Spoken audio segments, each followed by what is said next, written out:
그럼 이렇게 투자에 들이는 노력을 줄이게 되면 투자에 실패하는 거 아니냐? 근데 그렇지 않습니다. 투자자에는 세 부류가 있거든요. 안녕하십니까, 행센 오영일입니다. 요즘 투자 때문에 고민되고 힘들어하시는 분들이 굉장히 많이 계시잖아요. 근데 또 어떤 누군가들은 같은 시장에서도 힘들어하지 않고 자신의 삶을 잘 살아가는 그런 사람들이 있습니다. 이 둘에는 어떤 차이가 있을까요? 저는 두 가지 중에 하나가 있다라고 보는데요.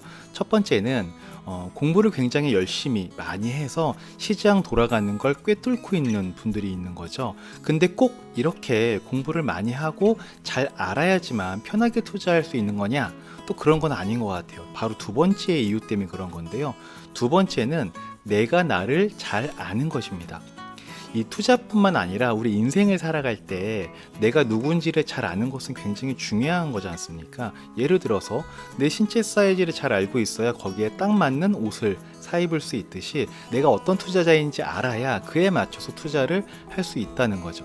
세상에는 어떤 투자자들이 있고 나는 그 중에 어떤 투자자에 속하는 것인가를 알면 이런 힘든 시장에서도 조금은 무던하게 지낼 수 있다 라는 생각을 합니다.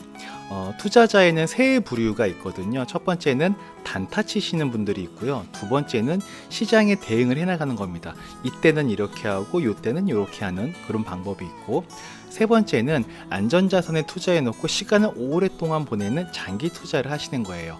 이렇게 1번, 2번, 3번 세 가지 투자의 형태가 있는데 여러분은 그 중에서 어떤 투자자에 해당이 좀 되십니까? 그리고 어떤 투자자가 되고 싶으세요? 저 같은 경우에는 1번이나 2번 투자자가 되고 싶거든요. 되게 멋지지 않습니까? 마치 미래를 내다보는 것처럼 미리미리 막 이렇게 저렇게 해서 돈을 버는 거죠. 요즘 같은 금리 인상 시기에는 다 현금화 했다가 여러 가지 판단 자료에 근거해서 지금은 이거야! 라고 막 시점과 투자 대상을 정확하게 딱 맞추는 거예요. 이런 게 얼마나 멋있습니까? 잘하면. 그쵸? 근데 이렇게 하는 게 아무나 할 수 있는 거냐? 꼭 그렇지만 않을 겁니다. 그리고 이렇게 하려면 얼마나 많은 공을 들여야 할까? 생각만 해도 엄청난 공부와 자료 데이터 수집과 막 의사결정 과정에서의 막 고난과 고통이 굉장히 많이 있을 겁니다. 시간을 엄청 많이 필요로 할 거예요. 그래서 저는 그렇게 공을 들이지는 않기로 했다. 그렇게 열심히 공을 들인다고 해서 잘 된다는 보장이 있는 것도 아니더라 라고 저는 생각을 합니다. 이 투자는 참 신기하게도 우리 일상생활과는 다르게 열심히 하면 잘 되고 게으르게 하면 망하는 그런 게 아니더라고요. 더 중요한 건 뭐냐면 저는 이렇게 투자에 공을 들이는 시간에 차라리 내 삶의 소중한 것들을 더 많이 채워넣자 라는 생각을 합니다.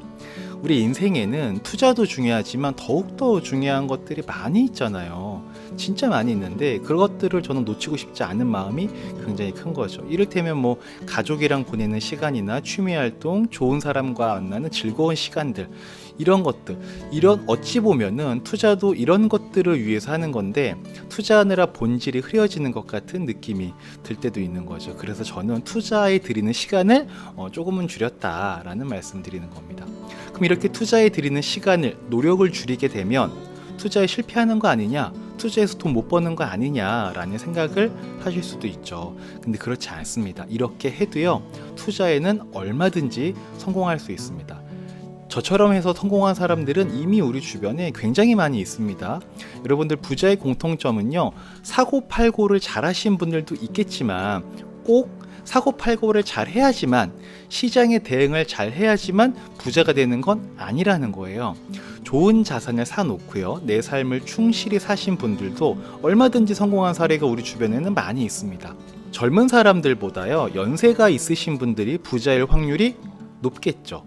이유가 뭘까요? 왜 연세가 있으신 분들이 더 부자일 확률이 높을까요? 30살 청년이 있고요, 60살 대신 은퇴를 무렵에 두신 분이 계세요. 누가 부자일 확률이 높을까요? 당연히 연세가 있으신 분이겠죠. 왜 그러냐 이거예요. 딱 한 가지 때문에 그래요. 다른 거 없습니다. 자산을 사놓고 시간을 많이 보내신 거예요. 옛날에 쌀 때 사서 그냥 계속 갖고 오신 거예요. 이게 답니다. 제가 지난주에 모임이 있었는데 누가 이런 얘기를 하더라고요. 자기 친구가 7년 전에 서울에 아파트 사놨다고 얘기를 하는 거예요. 그랬더니 주변에서 와 씨 하고 막 탄성이 터집니다. 이 얘기는 뭡니까? 샀다 팔았다 잘해서 돈 벌었다가 아니라 오래전에 사놔서 돈 벌었다, 이거예요. 그랬더니 옆에 있던 분이 또 뭐라고 얘기를 하냐면 자기 친형은 2000년도쯤에 서울에 아파트를 사놨다 라고 얘기를 하니까 또 한 번 탄성이 와씨 막 이렇게 터지는 거예요. 게임 끝났습니다. 여기서 승자는 누굽니까? 네, 더 오래전에 산 사람이 이기는 거예요. 왜? 더 오래전에는 쌌잖아요. 쌀 때 사서 오랫동안 갖고 오니까 승자가 된 겁니다. 이런 거예요. 우리 주변에 우리가 부러워하는 사람들은요, 대부분 오래전에 좋은 자산을 사놓고 시간을 많이 보내신 분들입니다. 뭔가 특별한 능력과 기술로 애써서 이것저것 해서 수익을 내신 분들이 아니라는 거예요. 좋은 자산을 사놓고 기다리는 이 3번 투자 방식이 조금은 느려 보일 수 있겠지만 투자에 성공할 수 없는 건 아니다라는 말씀을 드리고 싶은 거예요. 만일 여러분들께서 지금 사놓은 자산이 좋은 자산을 사놓은 것이라면 지금과 같은 이런 불안한 시장에 전혀 휘둘릴 필요가 없습니다. 여러분의 삶을, 여러분의 시간을 가장 소중한 것들로 채워 나가시기에도 부족하지 않아요. 그래도 괜찮습니다. 그래도 우리 뒤처지는 게 절대 아니라는 걸 말씀드리고 싶은 거예요.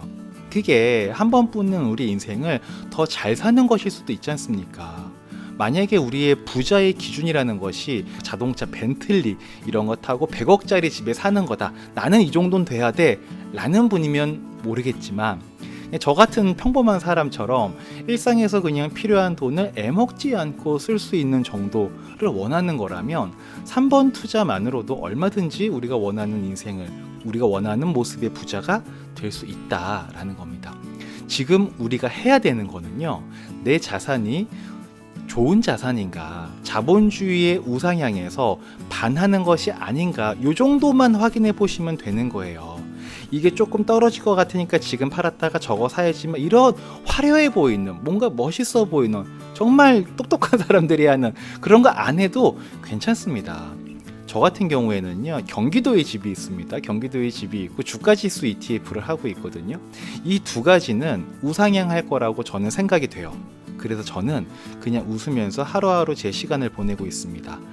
취미 활동도 하고 좋은 사람도 만나고 가족들이랑 시간도 보내면서 그냥 제 인생, 내가 사는 이유를 벗어나지 않기 위해서 그냥 그렇게 시간을 보내고 있어요.